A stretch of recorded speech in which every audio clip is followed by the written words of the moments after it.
بسم الله الرحمن الرحيم. الحمد لله رب العالمين، والصلاة والسلام على سيدنا محمد وآله وصحبه أجمعين. السلام عليكم ورحمة الله وبركاته. So we are now in the last odd nights. Tomorrow will be an odd night. Yesterday was an odd night. Or last night was an odd night. So the Prophet ﷺ in the hadith, as Aisha narrated here in Sahih Bukhari and Muslim, Aisha narrates that كان رسول الله صلى الله عليه وسلم إذا دخل العشر شد مئزره. So when the 10 nights starts, the Prophet ﷺ will tighten his belt. وأحيا ليلة. He'll stay awake. Do إحياء for his night صلى الله عليه وسلم. وأيقظ أهله. And he will wake up his family عليه الصلاة والسلام. So three things Aisha is mentioning here رضي الله تعالى عنها. The last 10 nights the Prophet ﷺ will be doing. Number one, he will tighten his belt, which is an indication that he will be عليه الصلاة والسلام away from his home and away from his wives. And usually he will be doing his i'tikaf in the mosque.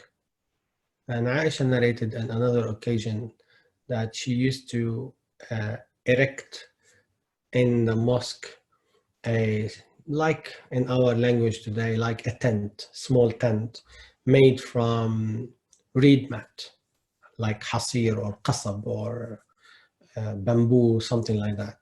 So she will put it in the mosque for the Prophet ﷺ. I know some of you never heard this before. We tend to think that he used to do i'tikaf in the mosque in the open. No, he used to do i'tikaf in the mosque sallallahu alaihi wasallam, but inside a small tent sort of in the mosque. He will be doing his ibadah there sallallahu alaihi wasallam. So he will leave his house and stay in the mosque for the last 10 nights. And this is what the i'tikaf is about. Sallallahu alayhi wasallam. And probably we know now the meaning of i'tikaf more because we are in self-isolation, which is a bit close to the meaning of i'tikaf. To isolate yourself from the world around you. Although we've been pushed to do that, but nevertheless there's hikmah and wisdom and Allah's destiny subhanahu wa ta'ala, even if we didn't understand sometime. So Aisha radiallahu ta'ala anha is saying that the Prophet sallallahu alayhi wa sallam, in the last 10 nights, he will do things which usually he will never do in this particular manner, sallallahu alayhi wa sallam. Only in the last 10 nights. So i'tikaf, he wasn't doing i'tikaf, but in Ramadan, the last 10 nights. The narrations which we have, that this was the last thing he has done, sallallahu alayhi wasallam, doing i'tikaf the last 10 nights. And the very beginning of Ramadan, when he was alayhi salatu wassalam, introduced to Laylatul Qadr. Of course, he has no knowledge about it, but he's being told by Jibreel that there is Laylatul Qadr and seek Laylatul Qadr and so on. So he started seeking Laylatul Qadr in the first 10 nights of Ramadan. And then Jibreel came down and he said, what you are after is ahead of you. And then he made the i'tikaf and the second 10 nights of Ramadan. And then Jibril came and he said, what you are after is ahead of you. Then he made the i'tikaf the last 10 nights of Ramadan, and this was the sunnah till he passed away, sallallahu alayhi wasallam. So he will isolate himself and go into i'tikaf mode, if you want, inside the mosque. And Allah mentioned this in the Quran, by the way.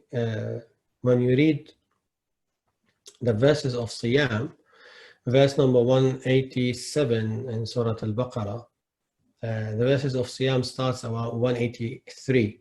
It finishes 187. وَلَا تُبَاشِرُوهُنَّ وَأَنْتُمْ عَاكِفُونَ فِي الْمَسَاجِدِ. So don't come close to your wives.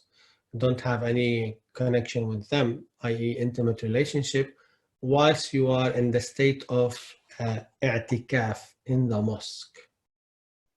So in the mosque, if you are in i'tikaf, yes, so you can't do that because this will nullify your i'tikaf. Okay, so we know for the matter of fact, in Ramadan, the definition of Siyam is refraining from eating and drinking and intimacy with your wife from dawn till dusk with the intention. This is the technical definition of Ramadan, or Siyam rather. Okay, but this is during the day, from dawn, Fajr, till Maghrib. From Fajr till Maghrib, you don't eat, you don't drink, you don't have intimacy. That's clear. In the last 10 nights, it goes beyond this. You do eat and drink in the evening, but the third thing here, which is the intimacy, you don't have intimacy at all if you are in the state of i'tikaf. Because it's a special time for Allah Azza wa Jal. So you don't allow anything to compete with your connection with Allah Azza wa Jal. This is what's behind i'tikaf, if you want, is giving priority to Allah in everything. So the Prophet ﷺ in his i'tikaf, he used to do the i'tikaf in the mosque for 10 nights, sallallahu alayhi wasallam, and he won't leave his i'tikaf till Eid. So Eid, he will finish his i'tikaf, alayhi salatu wasalam. I know it might be that some of you are asking, okay, we don't have mosques now, we can't, i.e. access the mosques. How can we do i'tikaf? You can do i'tikaf in your home. Try your best to not to communicate with anyone outside your room if you are living with your family. If you are living alone, your whole house is like a room, sort of, because you don't have anyone to communicate with. So you focus on your ibadah more. It's time for reflection. It's time for getting closer to Allah subhanahu wa ta'ala. It's time to look at your records this year, what you have done regarding your salah, regarding your ibadah, regarding your character, regarding work, etc. So it's time for reflection. It helps us to become better. When we review things, it makes us more aware of what is good and what is better, what is worse, and so on. So he used, sallallahu alayhi wasallam, to go into i'tikaf the last 10 nights, sallallahu alayhi wasallam, away from his family, away from his children, and he's just in the mosque. And they used to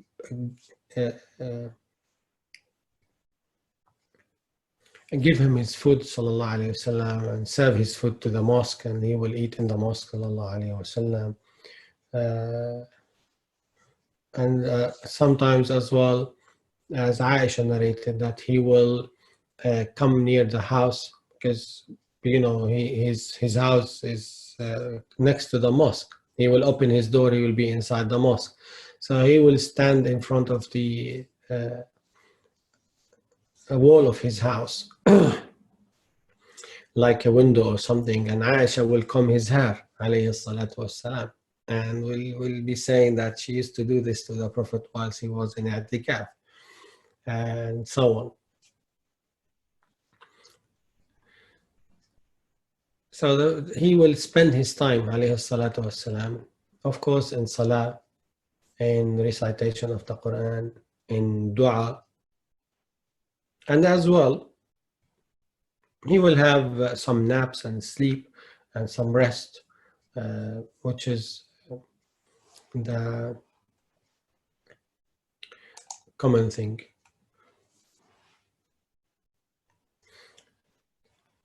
So when the last 10 nights start, the Prophet ﷺ will tighten his belt. Okay. It means he will have more focus into his worship, no interruptions, even family, even children, nothing, no interruptions. His aim is to be more focused on his ibadah. Somebody might ask the question as well, is it not allowed for women to do i'tikaf? Yes, to a certain extent, depends on circumstances, the details, the availability of the space in the mosque, in the normal scenarios, not now. In general, yes. Yes.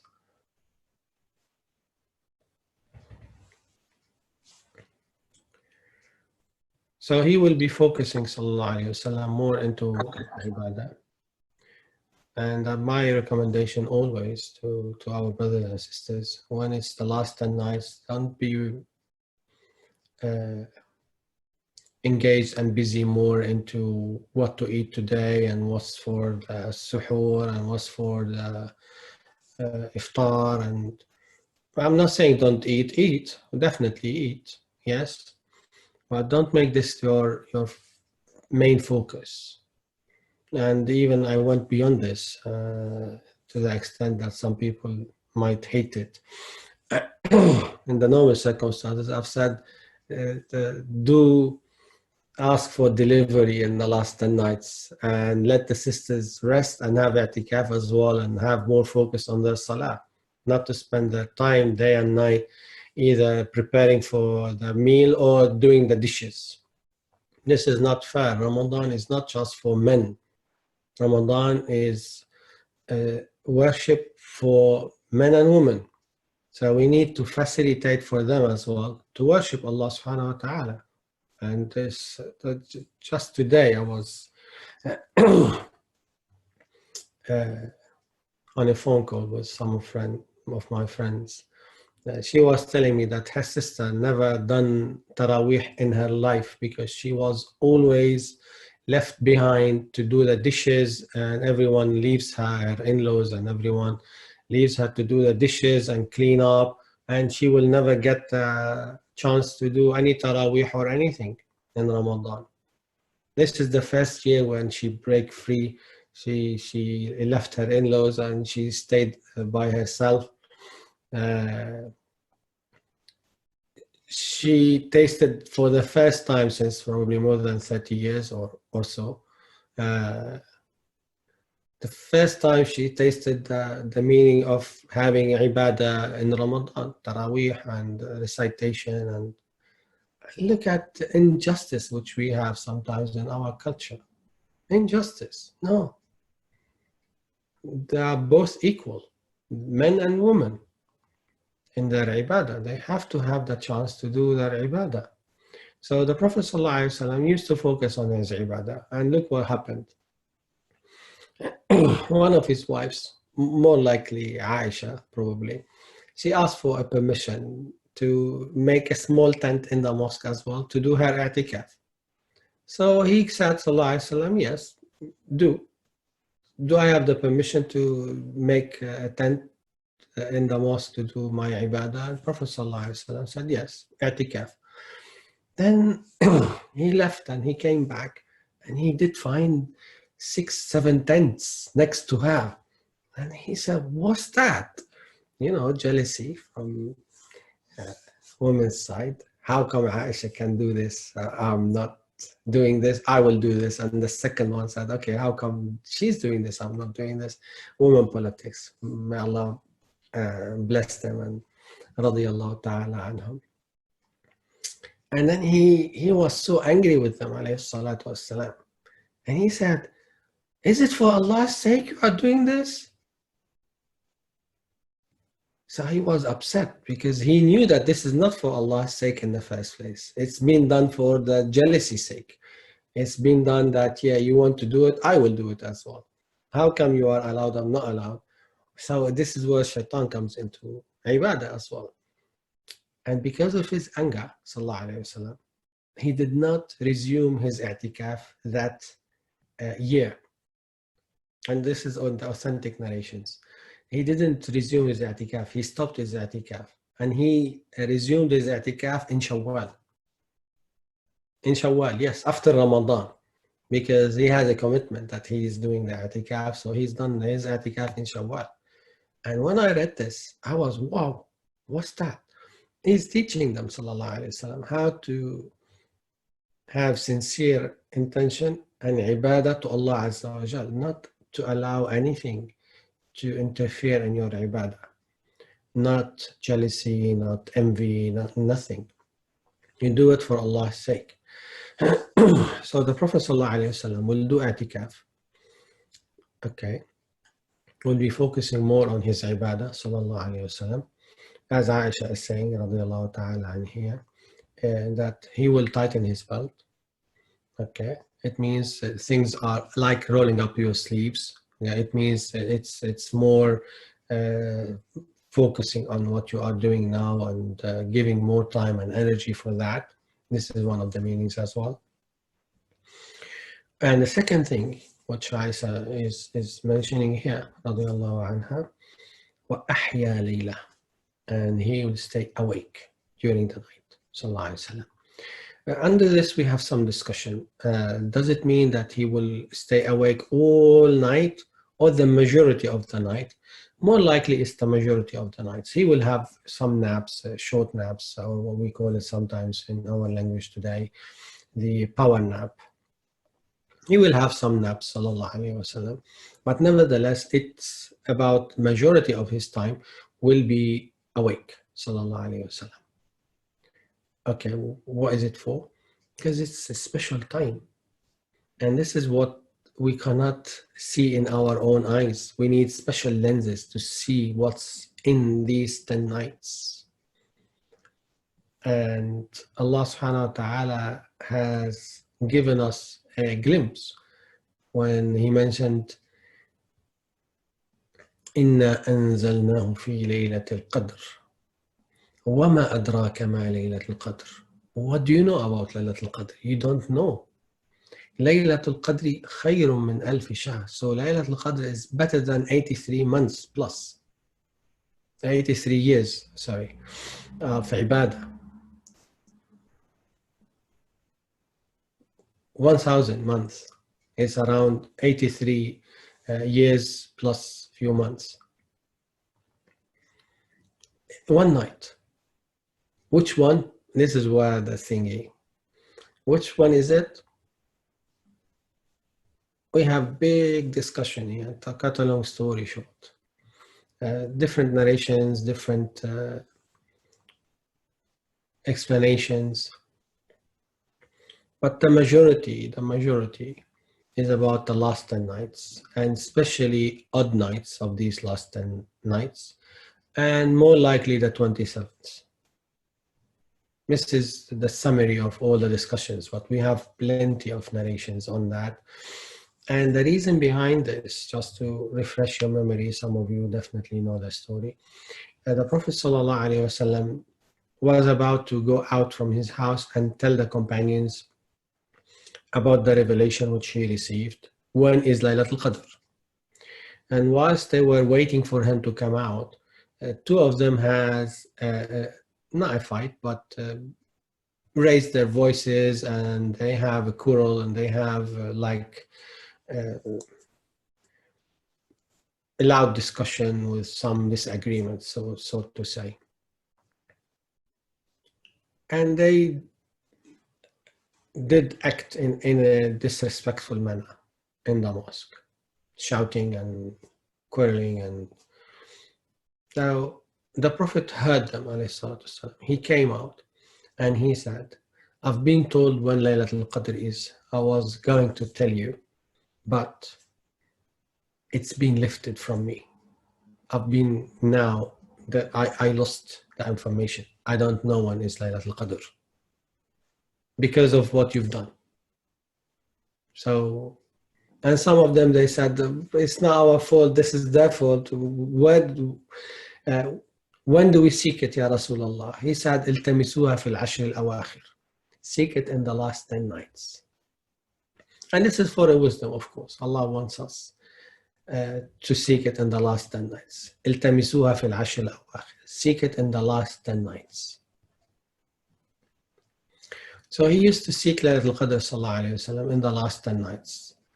في أحادها, or the odd nights of it.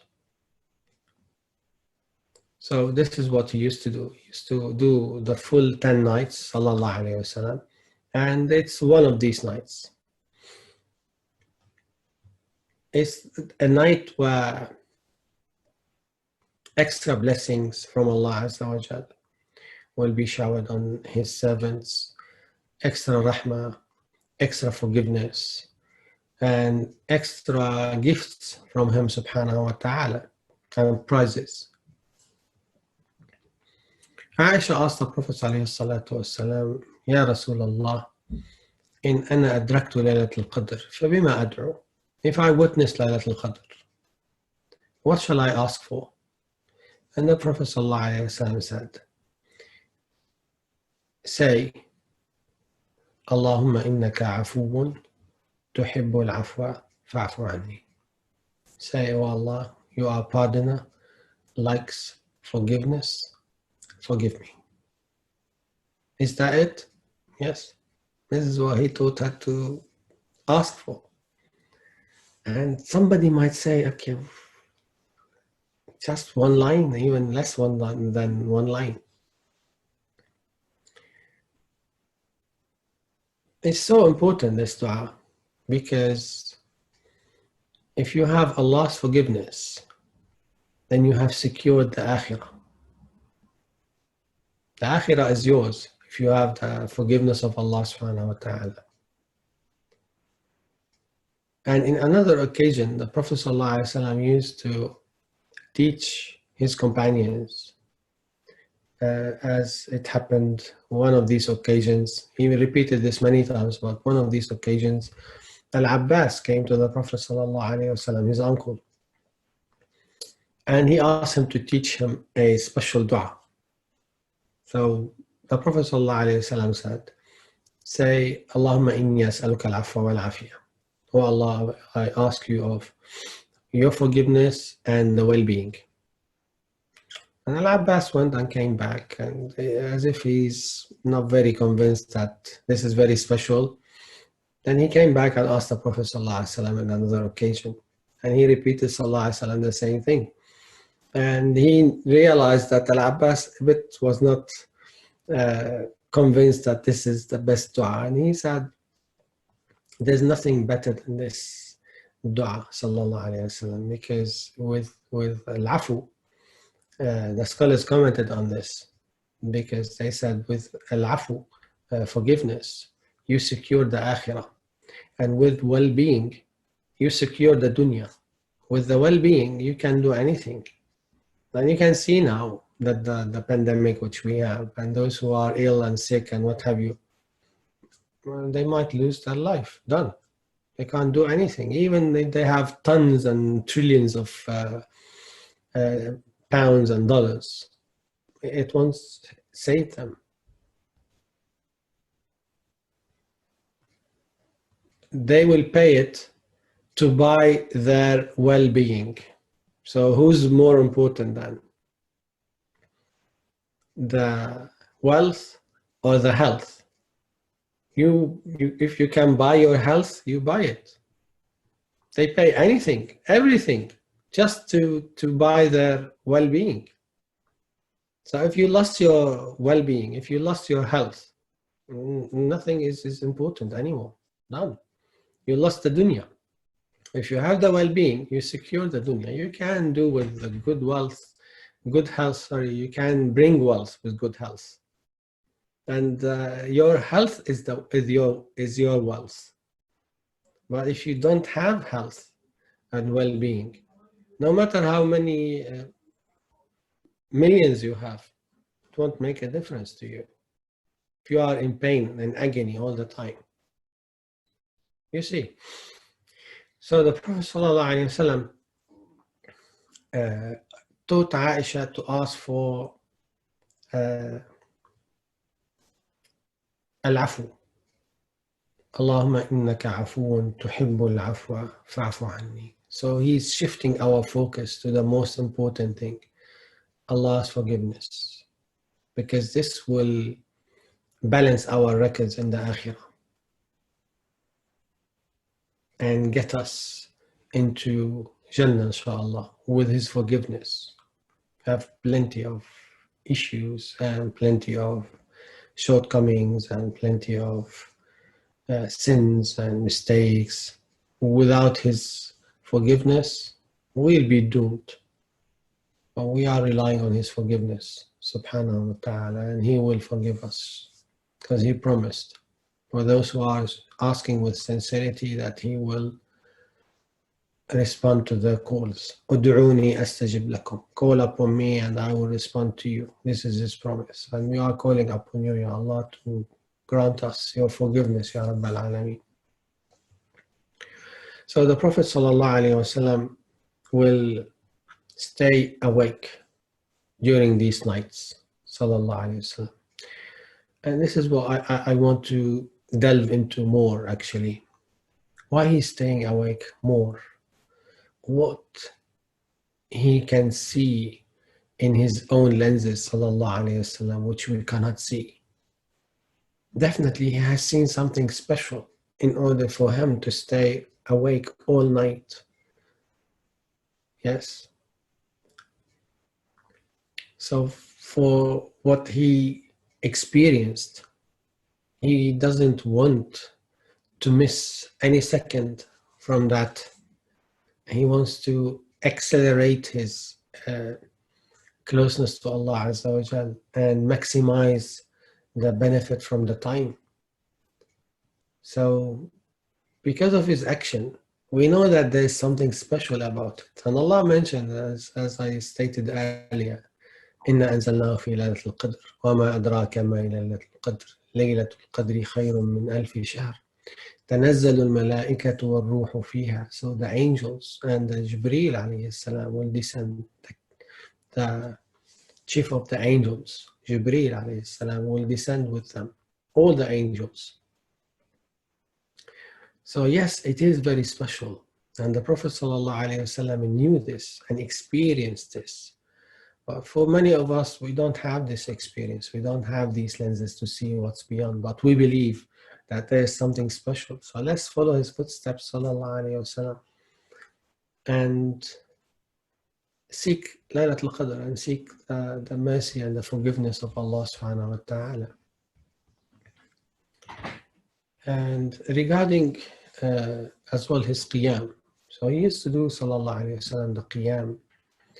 And mainly it's about salah and supplication and recitation and these kind of things he used to do, alayhi salatu wassalam, which is forms of worship, of course. So the Prophet sallallahu alayhi wasallam was heavily involved in worshipping Allah subhanahu wa ta'ala, not only in Ramadan, throughout the year, but you can see extra efforts from him the one who's very special, sallallahu alayhi wasallam. Extra efforts from him, sallallahu alayhi wasallam, in the connection with Allah, in his connection with Allah subhanahu wa ta'ala.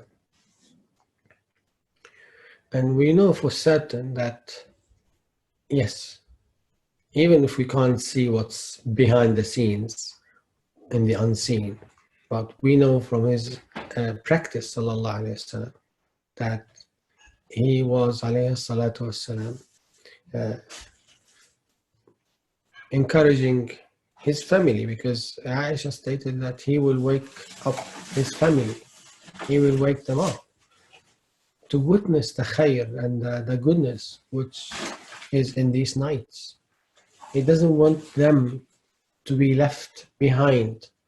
He doesn't want them to, yeah, it's just me and that's it. No, he wants them, sallallahu alayhi wasallam, to share with him. So he will go, as it's stated in some narrations, to his daughter's house, sallallahu alayhi wasallam, Fatima, and to his son-in-law Ali, who's his cousin as well, and knock on their door with his nails. It means it's a very light knock on the door. He will knock on the door and say, "Ala taqumun, ala tusallun." Don't you wake up? Don't you pray? So he's encouraging them, sallallahu alayhi wasallam, to come and pray, to wake up and pray and maximize the benefit from the time and seize the opportunity. Once in the year you get it, Ramadan, and once in the year you get the last 10 nights. So he will prepare for this and prepare his family, sallallahu alaihi wasallam. And sometimes he will wake up his wife in a funny way. He'll sprinkle some water, not too much, very some water, sprinkle some water on her face to wake her up. And this is part of his kindness, sallallahu alaihi wasallam, and his mercy, that he wants them to wake up and prepare themselves for salah and ibadah. So he will, sallallahu alaihi wasallam, stay awake almost all night. He will spend his time in ibadah, sallallahu alaihi wasallam, and he will wake up his family. You see, these three things he used to do, alayhi salatu wasalam, during the last 10 nights. And as well, he used to supplicate, Allahumma a'tiq riqabana min al-nar, free our necks from hellfire, or free us from hell. And what does it mean to be freed from hell? It means Allah will facilitate and ease for you to do good things and to be among people of Jannah. Then this is how you will be free from hell. It's not something you don't do anything and then you will get the password to Jannah. No. Of course, we need to do our bit and of course ask Allah for His rahmah and His forgiveness. So the Prophet ﷺ, as we can see here in this narration, he used to do a lot of supplications and a lot of recitation and prolonged recitation, sallallahu alaihi wasallam, and long standing in his salah. And for those who wants to do that, of course, without harming themselves, definitely, you can open the Mus'haf and read from the Mus'haf. That's absolutely fine.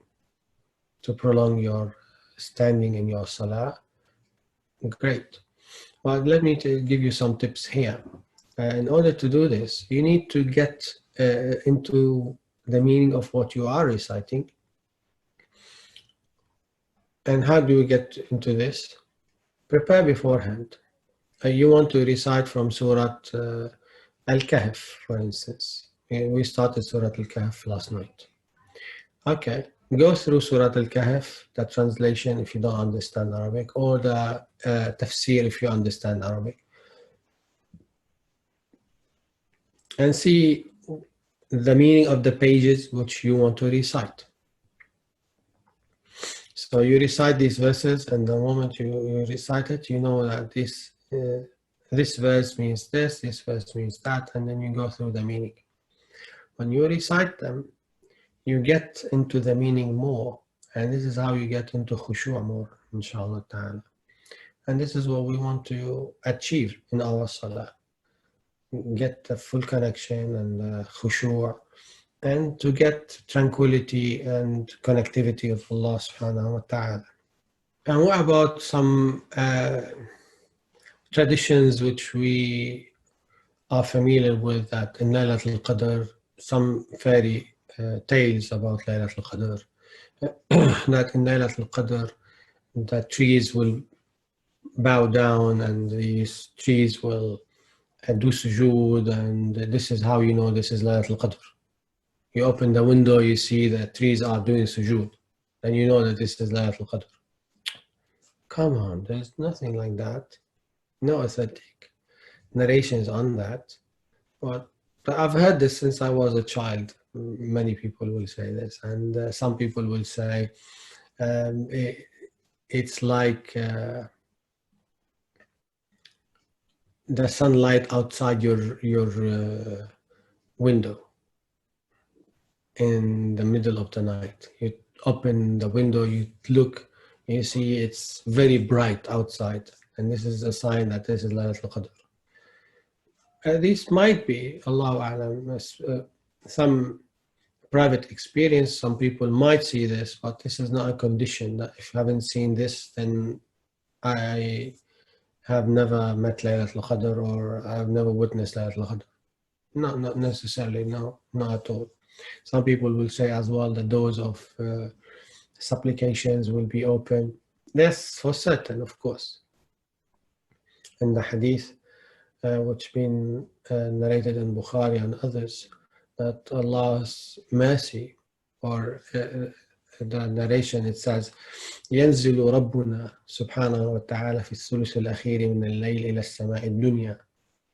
So Allah subhanahu wa ta'ala descends in the last third of the night to the heaven, the sky, worldly sky, and He will say, هل من داع فأستجيب له هل من مستغفر فأغفر له هل من سائل فأعطيه. If there's anyone who's doing any dua, I will respond to his dua. Anyone who's seeking something, I will give it to him. Anyone who's seeking forgiveness, I will forgive him. He will still say this till the Fajr starts, subhanahu wa ta'ala, and this is every night throughout the year. The scholars commented on this hadith, and they said this is from the mutashabih hadith, the unclear hadith, because descending and ascending are movements, and we cannot attribute this to Allah, but He Himself, the Prophet ﷺ, attributed this to Allah, and we believe in what has been attributed to Him without comparing it with the creation, because the ayah says, لَيْسَ كَمِثْلِهِ شَيْءٍ, nothing resembles Allah subhanahu wa ta'ala, nothing. So we cannot compare the word يتنزل or ينزل with the understanding of our movement, that we do the descending and ascending. To Allah subhanahu wa ta'ala, we believe the meaning as He wants, without comparing it with our understanding of the movement here. This is one school of thought in theology, which we call it tafweed. We delegate the meaning to Allah as He wants. Another school which says, if we cannot understand the meaning properly, we go to the metaphor. And this is as well another school of thought. And they said it means here, descending, it means his mercy will be in abundance. The angels of mercy will be in abundance in that very special time. This is throughout the year. The normal time of the year will have this every night. Oh, so now we have the last 10 nights of Ramadan. Very extra special. Not special, very extra special. So the mercy will be more than that, and